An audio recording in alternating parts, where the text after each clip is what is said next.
അതേപടി അനുസരിച്ചുകൊണ്ട് ഉത്തമനായ പുത്രനായിട്ടാണ് രാമായണത്തിൽ രാമനെ കാണുന്നത്.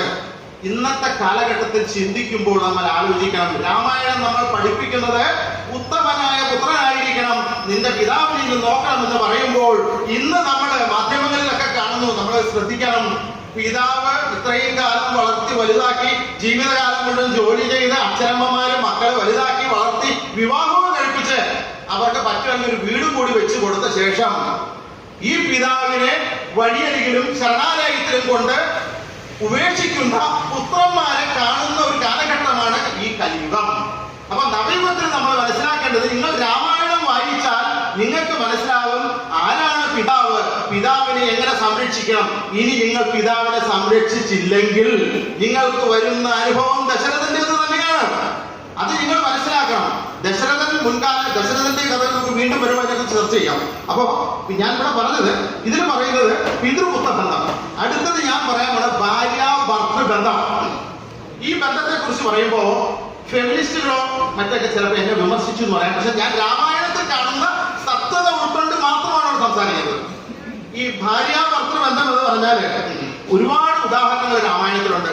വഴിയെ ആ ഭാര്യ ഭർത്തൃ ബന്ധത്തെ കുറിച്ച് ഞാൻ പറയാം. ഇതില് ഞാൻ ആദ്യം പരാമർശിക്കുന്നത് സീതയാണ്.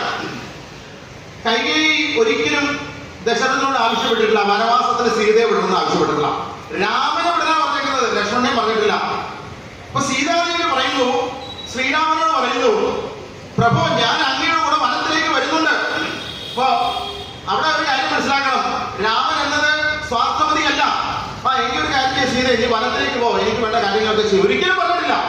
രാമൻ എന്ന വ്യക്തി പറഞ്ഞത് ഭാര്യയോടുള്ള സ്നേഹവും ഭാര്യയോടുള്ള കരുതലും കൊണ്ട് രാമൻ പറഞ്ഞത്, ഭവതി വരരുത്, കാനനമാണ്, രാക്ഷസന്മാരുണ്ട്, അവിടെ ശത്രുക്കളുണ്ട്, പലവിധ പ്രശ്നങ്ങളുണ്ട്. ഈ അന്തപുരത്തില് പട്ടുപത്രിയില് ഉറങ്ങിയിരുന്ന ഭവതി എവിടെ വന്നാൽ ഒരുപാട് ബുദ്ധിമുട്ടുന്നുണ്ട്. ഇതൊന്നും സഹിക്കാൻ ഭവതിക്കാവില്ല, വരരുതെന്നാണ് രാമൻ സീതയോട് പറഞ്ഞത്. അപ്പൊ സീത പറഞ്ഞ മറുപടി എന്താന്ന് വെച്ചാല്, ഒരു ഭാര്യ എന്ന നിലയില് ഭർത്താവിനെ പരിചരിക്കാനും ഭർത്താവിനെ കൂടെ വരുവാനുമുള്ള അവകാശം എനിക്കുണ്ട്, ആ ഒരു ധർമ്മം എനിക്കുണ്ട്, ധർമ്മബോധം എനിക്കുണ്ട്. ഭർത്താവ് എവിടെ പോകുന്നു ആ കഷ്ടതയിലും ആ ബുദ്ധിമുട്ടിലും ഭർത്താവിന്റെ കൂടെ വരിക എന്നത് ഭാര്യയുടെ ധർമ്മമാണെന്നും ഉത്തമ ഭാര്യ അതായിരിക്കണമെന്നും ഞാനൊരു പതിവ്രതയായ ഉത്തമ ഭാര്യ ആയതിനാൽ ഈ കല്ലുകളും മുള്ളുകളും ഈ രാക്ഷസന്മാരൊന്നും എന്നെ ആക്രമിക്കില്ലെന്നും ഉത്തമ വിശ്വാസമെന്നും പറഞ്ഞ് സീത രാമന്റെ കൂടെ പോകുമ്പോൾ രാമായണം വരച്ചു കാട്ടുന്നത് ഉത്തമമായ ഭാര്യാഭർത്തൃ ബന്ധമല്ലേ. ഇവിടെ നമ്മൾ കാണുന്നത് ഭാര്യ പറയും, ഇവിടെ നമ്മുടെ ഭർത്താവ് പറയാണ്, ഞാൻ ടൗണിൽ പോവാണ്, രണ്ട് സഞ്ചി നിറയെ എന്റെ കയ്യിലുണ്ട്, നീ ഒന്ന് വന്നാൽ ടൗണിൽ നിന്ന് വന്നാൽ എന്റെ കൂടെ വന്നാല് ആ ഒരു ഭാരം ഒന്ന് പിടിക്കാമെന്ന് പറയുമ്പോൾ ഇന്നത്തെ കാലഘട്ടത്തിൽ വേണമെങ്കിൽ ഒരു ഓട്ടോറിക്ഷയൊക്കെ വിളിക്കുക, എനിക്ക് ഇവിടെ വേറെ 100 ഓട്ടം വരില്ല. ഇതാണ് കലിയുഗം. അപ്പൊ ഞാൻ പറഞ്ഞത് രാമായണം ഇവിടെ വരച്ച് കാട്ടുന്നുണ്ട് നമ്മളോട് ഭാര്യാഭർത്തൃ ബന്ധത്തെ കുറിച്ച്. ഇനി നമ്മൾ